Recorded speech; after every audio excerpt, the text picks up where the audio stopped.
하나님의 말씀은 로마서 6장 1절부터 6절까지입니다. 그런즉 우리가 무슨 말을 하리요? 은혜를 더하게 하려고 죄에 거하겠느냐? 그럴 수 없느니라. 죄에 대해 죽은 우리가 어찌 그 가운데도 살리요? 무릇 그리스도 예수와 합하여 침례를 받은 우리는 그의 죽으심과 합하여 침례를 받은 줄 알지 못하느냐? 그러므로 우리가 그의 죽으심과 합하여 침례를 받음으로 그와 함께 장사되었나니 이는 아버지의 영광으로 말미암아 그리스도를 죽은 자 가운데 살리심과 같이 우리로 또한 새 생명 가운데에서 행하게 하려 함이라. 만일 우리가 그의 죽으심과 같은 모양으로 연합한 자가 되었으면 또한 그의 부활과 같은 모양으로 연합한 자도 되리라. 우리가 알거니와 우리 옛사람 예수와 함께 십자가에 못 박힌 것은 죄의 몸이 죽어 다시는 우리가 죄에게 종로로 타지 아니하려 함이니. 아멘. 오늘은 바늘구멍으로 들어간 짐승들이라는 제목으로 말씀 나눠보겠습니다. 낙타가 바늘구멍으로 들어갈 수는 없으나 하나님이 하시면 들어갈 수가 있습니다. 하나님이 하시는 방법은 짐승을 티끌로 만들어서 바늘구멍으로 들어가게 하십니다. 사람들이 이제 그렇게 말하면 말장난이라고 하고 비현실적이라고 말하고 추상적이라고 말을 합니다. 그런데 땅의 것을 보고 사는 사람들은 하늘의 것을 말하면 어차피 알아듣지를 못합니다. 추상적이라고 말을 하고 또는 말장난이라고 말을 합니다. 근데 성경은 늘 위의 것을 생각하라고 그래요. 그리고 또 땅의 것을 가지고 위의 것을 해석할 줄 알아야, 위의 것으로 볼 줄 알아야 됩니다. 그러니까 땅의 것을 통해서 위에 계신 하나님의 말씀을 우리에게 들려주시는 거거든요. 그러니까 낙타가 바늘구멍으로 들어가지 못한다. 그것은 인간적인 방법이나 어떤 방법으로 되지 않습니다. 근데 하늘의 하나님이 하시면 가능해집니다. 사람으로서는 할 수 없으나 하나님이 하시면 다 가능하다는 것이 우리의 마음속에 늘 기억되어 있어야 합니다. 그리고 성경을 볼 때도 사람 중심으로 보지 말고 하나님 중심으로 봐야 됩니다. 성경은 늘 예수 그리스도와 십자가와 우리 자신에 대해서 많이 말씀하고 있습니다. 하나님은 먼저 우리는 사람이고 존귀하다고 생각을 하지만 하나님은 우리가 먼저 짐승이라는 것을 알게 합니다. 그래서 예수님이 말구유가에 오신 거예요. 그리고 나를 먹으라고 그러잖아요. 우리가 사람은 인지하는 일 수밖에 없습니다. 우리는 다 짐승이고 주님이 야곱에게 그러잖아요. 너 지렁이 같은 야곱아. 그리고 사람은 평생 미친 짓만 하다가 죽는다고도 말씀하고 있고 짐승 같은 대로 이끌고 가는 것, 짐승이라는 것을 알게 하는 것이 하나님의 인생을 이끌고 가는 목적이라고 말씀하신 부분도 있습니다. 예수님이 베들레헴 말구유에 오신 이유를 아는 사람들은 인간이 짐승이라는 것을 아는 은혜를 얻은 사람들입니다. 또한 그들은 예수를 먹어야 사람 된다는 것을 아는 은혜를 입은 거죠. 자기가 짐승이라는 것을 아는 사람은요,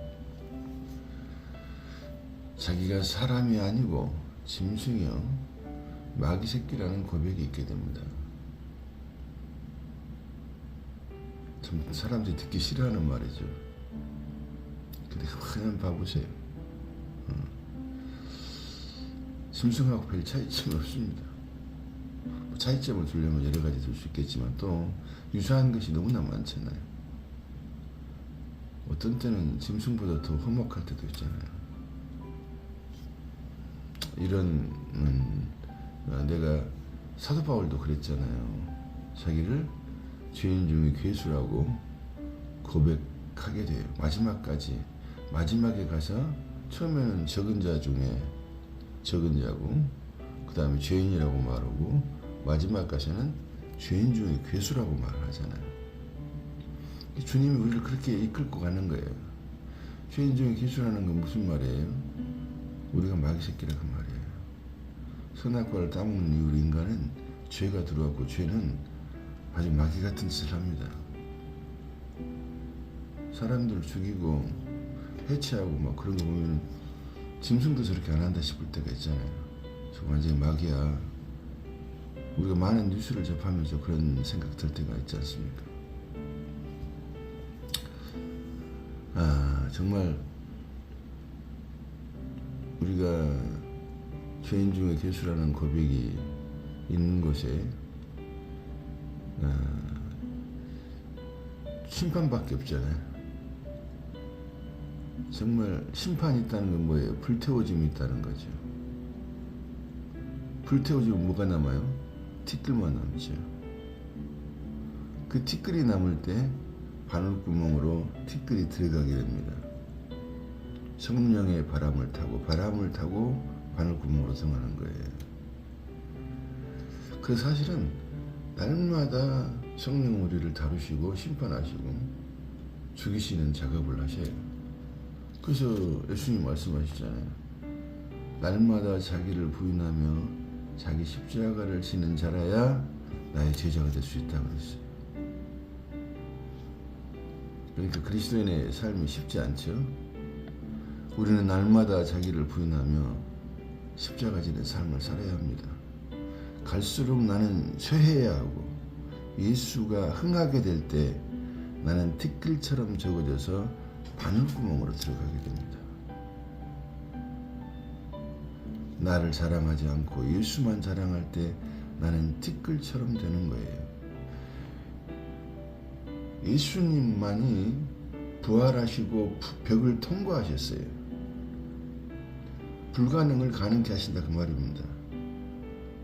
그 우리가 예수를 믿고 예수를 자랑할 때 우리가 바늘구멍으로 들어가는 짐승 같은 사람이 됩니다. 무슨 말이냐면 짐승이라는 걸 인정할 때 나는 죄인 중에 괴수라고 인정할 때 나는 없어지잖아요.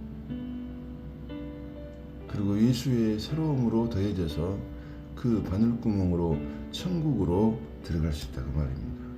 천국은 우리가 갈 수 있는 능력이나 조건이 하나도 없잖아요. 오직 예수 그리스도로 인해서만 가능하잖아요. 나를 자랑하지 않고 예수만 자랑할 때 나는 티끌처럼 됩니다. 날마다 자기를 부인하는 영적 다이어트를 하는 사람들은 천국의 좁은 문으로 들어가게 되는 겁니다. 주께서 택한 백성을 어둠의 나라에서 아들의 나라로 옮기십니다. 내가 가는 게 아니라요. 주님이 옮겨주시는 거예요. 내게 맡겨주신 광야 같은 삶에서 주의 은혜에 이끌려가는 것이죠. 인간들은 마귀에게 충성하며 자기 마음대로 살다가 지옥 갈 사람들입니다. 자기 마음대로 사는 게 뭐냐? 마귀에게 속한 삶이에요. 육신의 욕구를 따라 사는 삶이 자유가 아니에요. 육신의 자유를 따르는 사람은 육신 망할 때 지옥으로 끌려갑니다. 하나님께 이끌려가는 사람들은 자기를 부인하고 십자가를 지는 자유가 없는 삶 같아요. 그러나 그 삶의 결국은 하늘나라, 아들의 나라로 들어가게 됩니다. 세상 것, 육신의 것 자유롭게 못하죠. 세상 사람들 자유롭게 합니다. 우리는 그거 잘 못하잖아요.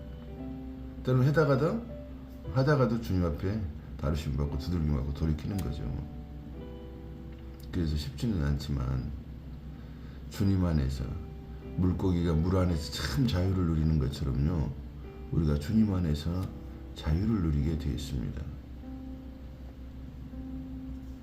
그것을 아는 사람은 더 이상 육신에 끌려 살지 않고 참된 자유의 삶을 살게 됩니다.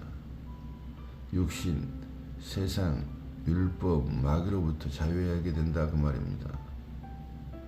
우리가 이전에는 육신, 세상, 마귀에 이끄는 대로 살았으나 지금은 그것을 거절하고 죽음의 길을 택하니 자유임의 천국입니다. 우리가 가장 두려워하는 게 죽음이잖아요. 근데 죽음을 두려워하지 않을 때는 참 자유가 있는 것이에요. 주님과 함께 가는 무덤은 천국으로 들어가는 길이 됩니다. 주님과 함께 죽는다는 것이 천국 가는 길이고 아들의 나라로 옮겨지는 거죠. 날마다 죽어서 티끌이 되어 바늘구멍으로 들어가는 짐승들이 되는 겁니다.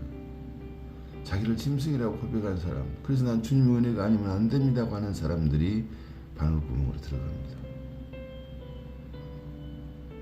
자기가 짐승이라는 것을 알아야 예수를 먹고 예수를 먹을 때 천국을 이 땅에서 경험하게 됩니다. 6장 1절 2절에 은혜를 더하게 하려고 죄에 가겠느냐? 그럴 수 없느니라. 죄에 대해 죽은 우리가 어찌 그 가운데도 살겠느냐 그럽니다. 복음을 알게 되면 아무렇게나 살아도 되고 게으르게 살아도 된다고 생각할 수 있어요. 죄를 지어도 된다고 생각할 수 있어요. 왜냐하면 다 끝났으니까요. 다 이루었다는 주님의 말씀 안에 우리는 있기 때문에 그렇습니다. 그런 생각할 수 있죠. 그러나 바울은 오늘 단호하게 그럴 수 없느니라 라고 말씀하고 있습니다. 우리가 전에는 죄에 끌려 살았으나 이제는 죄를 이길 수 있는 생명이 우리에게 있다는 것이에요. 우리 안에 그 생명이 그렇게 놔두지를 않는다 그 말이에요. 나 이제 은혜 받았어, 구원 받았어, 다 이뤘다는 내가 믿어, 그러니까 내 마음대로 살 거야. 그렇게 안 사라진다니까요. 살다가도 다시 돌이킬 수밖에 없고요. 그런 상황을 하나님이 만드셔요. 하나님의 열심 앞에서 누가 까불 수 있겠습니까?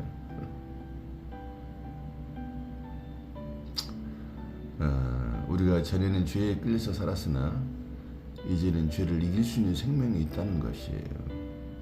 또한 우리는 죄에 대해서 죽었고 예수의 큰 은혜를 안다면 그렇게 할 수가 없는 것이에요. 의에 대해서 살아가는 자가 되기 시작합니다. 그 생명은 그렇게 이끌고 가는 것이죠. 3절에 그리스도 예수 합하여 세례를 받은 우리는 그의 죽으심과 합하여 세례를 받는 것입니다. 함께 되어버리다 그 말이에요. 4절에 그의 죽으심과 합하여 세례를 받음으로 그와 함께 장사되었나니 이는 아버지의 영광으로 말미암아 그리스도를 죽은 자 가운데 살림과 같이 우리도 또한 새 생명 가운데서 행하게 하려 함이라. 아멘. 그분이 세례 받을 때 우리도 세례 받았고, 그분이 죽으실 때 우리도 죽고, 그분이 살아날 때 우리도 살았습니다. 그래서 우리에게 여러 가지 힘들고 어려운 문제도 있지만 정말 낙타가 바늘구멍으로 끼어 들어가는 건 불가능한 것 같아요. 주님이 은혜 주시고 역사하시면 그 어려운 문제들을 뚫고 이기게 되는 것입니다. 주님이 이기게 하시는 것이죠. 우리는 새 생명을 얻어서 새로운 인류, 신인류가 되는 것이에요. 주님이 부활하셔서 벽을 통과하시듯이 우리도 그런 생명을 얻어서 바늘구멍을 통과할 수 있고 어떤 문제도 통과할 수 있는 능력의 생명입니다. 그러나 우리는 아직 육의 죄성을 가지고 있기 때문에 자기를 부인하는 삶을 주님 앞에 갈 때까지 해야 돼요. 우리는 천국 생명을 가지고 있고 자기를 부인하고 죽음의 자리에 들어갈 때마다 이 땅에서 천국의 삶을 경험할 수가 있습니다. 5절에 우리가 그의 죽으심과 연합한 자가 되었으면 그 부활과 같이 연합한 자도 되리라. 6절에 우리가 알거니와 우리의 옛사람이 예수와 함께 십자가에 못 박힌 것은 죄의 몸이 죽어 다시는 우리가 죄에게 종노릇하지 아니함이다. 우리는 죄와 사망의 법에서 벗어날 수 없었던 사람입니다.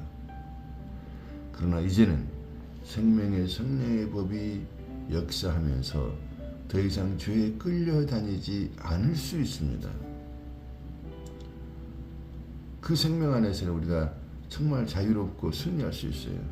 또 우리는 순간 넘어져요. 그러나 넘어질 때 너무 죄책감을 느끼고 너무 막 우울해하고 그러지 마십시오. 그걸 통해서 오히려 나는 주님의 은혜가 아니면 이렇게 될 수밖에 없는 사람이구나 깨닫고 다시 일어서서 주의 이름을 부르고 주님을 찬양하고 전진해야 합니다. 사단은 늘 속이죠. 너는 안 된다고 이렇게 말을 합니다. 그러나 할 수 있거든요. 무슨 말이냐. 믿는 자에게는 능치 못함이 없느니라는 주의 말씀을 따라서 우리는 예수의 이름으로 일어서야 합니다. 우리 안에 믿음이 육신의 죄 가운데 살도록 허용하지 않습니다. 지속화될 수가 없어요. 죄를 전혀 안 짓는다는 말이 아니에요. 이 말은 죄로부터 해방되었다고 말입니다. 더 이상 죄가 나를 끌고 이리저리 끌고 다닐 수가 없어요. 왜냐하면 난 죄로부터 해방되었거든요. 아직까지 우리 안에 있는 죄성 때문에 넘어지고 또 실수하고 잘못할 때도 있지만은 그러나 결코 계속 그렇게 끌려다닐 수는 없습니다. 이전에는 죄에 끌려 살았으나 지금은 해방되어서 죄를 안 지을 수 있는 능력도 우리에게 생긴 것입니다. 날마다 주의 은혜를 사모하며 새 생명의 길을 걸어가야 합니다. 새 생명의 삶은 예수 안에서 예수의 이루신 일을 바라보며 즐거워하는 것입니다. 그 놀라운 생명이 우리 가운데 있습니다. 그래서 그 생명으로 말미암아 아침마다 새롭게 되는 순간마다 새롭게 되는 은혜가 우리 모두에게 있기를 주의 이름으로 축복합니다. 아멘.